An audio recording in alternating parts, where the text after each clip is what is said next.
তাই শুনে শিং মাছ বলল কি বুড়িকে, ও বুড়ি, আমায় তোমার কাছে নিয়ে চলো, তোমার কাঁধের ছোট্ট ঝুড়িতে আমাকে তুলে নিয়ে চলো, তোমার ভালো হবে, নিয়ে চলো বুড়ি।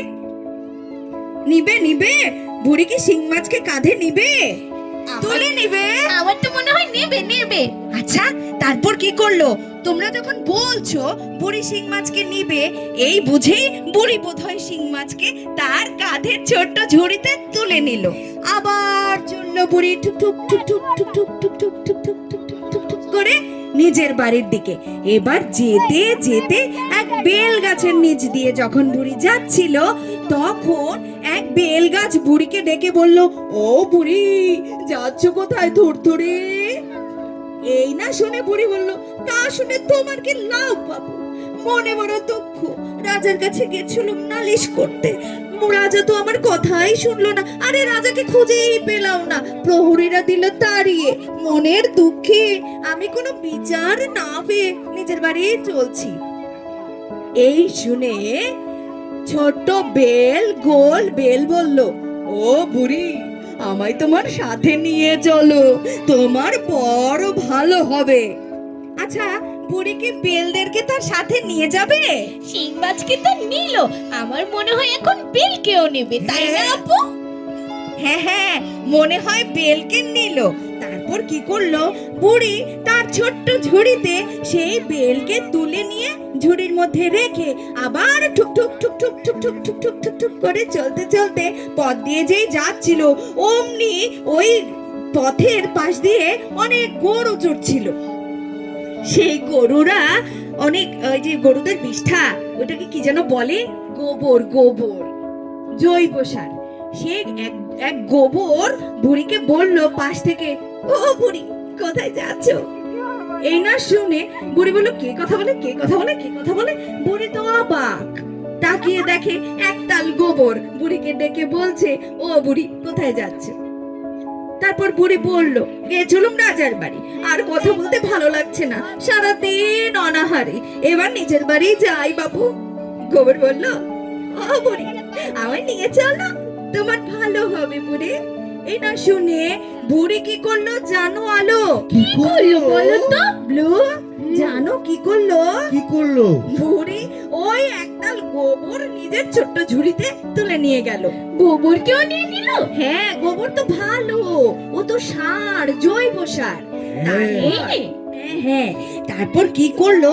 আবার বুড়ি যাওয়ার পথে হঠাৎ দেখলো রাস্তার মধ্যে একটি ছোড়া, ছোড়া মানে ছুরি, ওই যে ধারালো, তোমরা চেনো? হ্যাঁ, চিনি তো। ছুরি? তোমরা কিন্তু ছুরি ধরবে না কখনো। হ্যাঁ, ছোটদের তো ধরতে নেই, এসব ধরতে নেই একদম। না না, ছুরি, কাঁচি, যা কিছু বিপজ্জনক সেগুলো কখনো তোমরা ধরবে না। না না, ধরবে না, ধরবে না, বড়দের সাহায্য নিয়ে তারপর ধরবে। তারপর কি করলো জানো?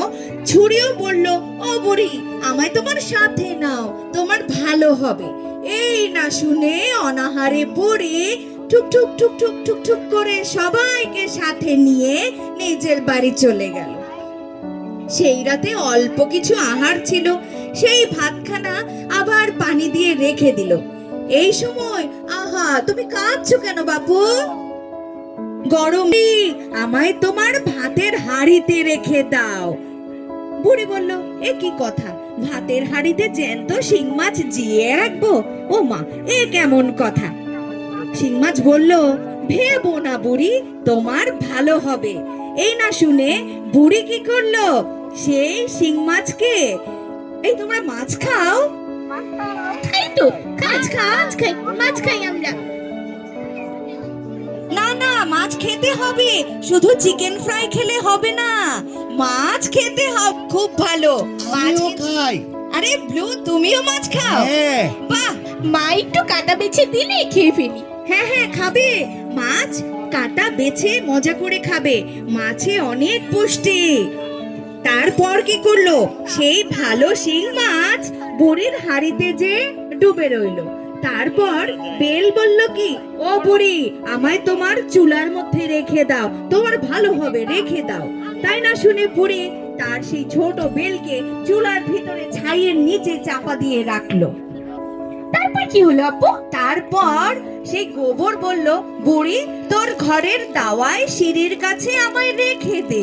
তো শুনে বুড়ি গোবরকে সেখানেই রেখে দিল, আর বাড়ির সামনের ছোট্ট উঠোনের ঘাসের আড়ালে লুকিয়ে রইল বুড়ির কাছে বলে তার সেই ছোড়া ছুরি ধারালো ঝুড়ি। তারপর কি হলো, বুড়ি এবার অনাহারে পরের দিনের জন্য দুটো পান্তা রেখে সে রাতের জন্য ঘুমিয়ে পড়ল।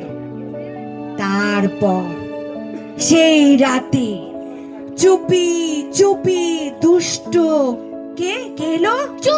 চোরটা এসেছে। হ্যাঁ, দুষ্ট চোরটা চুপি চুপি চুপি চুপি বুড়ির বাড়িতে যেয়ে ঢুকলো। তারপর যেই না বুড়ির পান্তার হাড়িতে দিল হাত ঢুকিয়ে, অমনি করে শিং মাছ কটুস করে বুড়িকে দিল একটা, কি দিল? কামড়ে দিল। আর তখন ওই দুষ্ট চোর ওই হাত থেকে, ওরে বাবা রে, এ কি হয়ে গেল রে, আমার আঙুলটার কি হলো রে? ঠিক হয়েছে। ঠিক হয়েছে না? একদম চোরের সাজা হলো তো। হ্যাঁ।